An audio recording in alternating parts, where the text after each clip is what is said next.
Ibihe byiza cyane nizere kumeze neza ndakwifuriza gukomeza kunogerwa n'ibyo urimo niba uri mu bihe byiza niba kandi uri mu bihe bitakoroheye ndakwifuriza gukomera.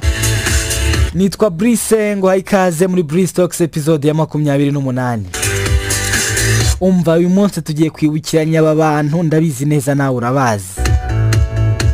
Umuntu wa mbere ni wa muntu uvuga ati ejo akavuga ati ngiyewe ejo mu gitondo isaha 12 ndaba nabyutse ngira utuntu twanjye ku murongo, ibintu byose mbishyire ku murongo mbitunganye, nta kintu ejo buzira ntamaze gukora kuri gahunda mfite. Uwo muntu akaryama ubundi mu masaha yo kubyuka mu gitondo agakomeza akaryama saa moya saa 2 saa 3 saa yine ukajya kumureba ngo urebe ko ahubwo afite gahunda yo kubyuka. Wamukoraho ushaka kumwibutsa ya gahunda yari ihaye atakubwira ati nka urambaza iki nkuryamye hejuru wamveye hejuru, akabikubwira afite n'umushiha mwinshi. Undi muntu ni umuntu uvuga ati umva iki cyumweru cyane abantu bagira nk'ibiro byinshi b'abantu nyine baba bafite ibiro byisumbuyeho nyine wenda kubyo bakabaye bafite bijyanye n'uburebure bwabo. Abo bantu bajya biha gahunda yo kuvuga ati ngiye kurya imboga, ngiye kurya imbuto, ibintu by'amafiriti, ibintu by'amanyama, ibintu bya za mayoneze, ibintu bya za yogurt, ngiye kubireka mbishyire ku ruhande. Akabikora ku munsi wa mbere akabishobora, ku munsi wa kabiri nabwo bikagenda uko, ku munsi wa gatatu kumva atangiye kwivugisha ariko ubundi ngo ndiyimanga, ubundi ngo umuntu ngo kaniyema ngo akanapfa, ngo ubu nk'ejo mpfuye navuga ko nari nishwe n'inzara nziriki. Kampereza ibyo by'indazi nitamirire, ngomereza ko gacapati ngo munkore n'akareti nirire ngo n'ubundi njyewe niyiriza ubusa n'ubundi nkakomeza nkabyibuha. Abo bantu urabazi.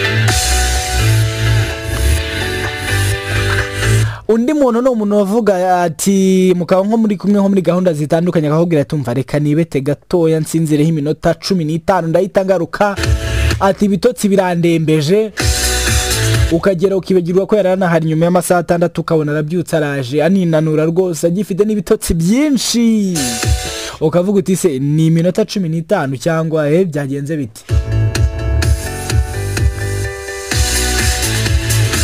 Abandi bantu bagira batya bagakora isuku ya yindi ya nyuma na nyuma rwose ku buryo ubona ahantu hahumura, ugasanga mu cyumba ibintu byose biri ku murongo, akavuga ati aha hantu niko hagiye kujya hahora.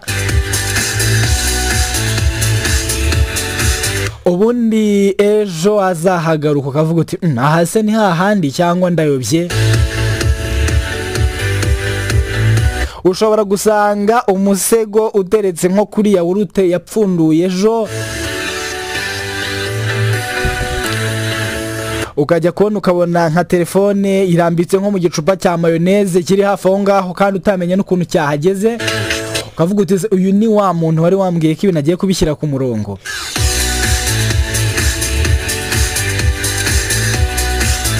Abandi bantu rero ni abantu bavuga bati ngiye gukora siporo, ngewe buri gitondo nzajya mbyuka saa 10 cyangwa se buri mugoroba mvuye ku kazi nzajya mpita nkora siporo wenda iminota 30. Ibyo bintu akabikora umunsi wa mbere, umunsi wa kabiri, umunsi wa gatatu.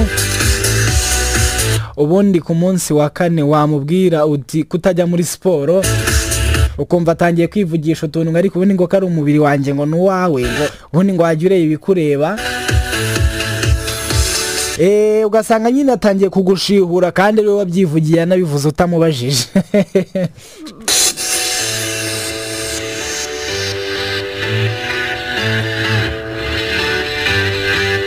Reka mbe ncumbikiye aho ngaho abandi bantu tuzagenda tubagarukaho, ariko ubundi tunibukiranye wowe nabahe bantu nyine bajya bavuga utuntu nk'utwo ngutwo ejo bikabananira. Umbwire nawe niba ari nawe bibaho, niba bijya bikunanira umbwire ngo ni iki gikunda kukunanira cyane. Nitwa Brice, iyi ni Brice Talks episode ya 28. Dukomeze tubane, hanyuma amakuru meza ashyushye agezweho aba kuri The Trending 250 kuri YouTube.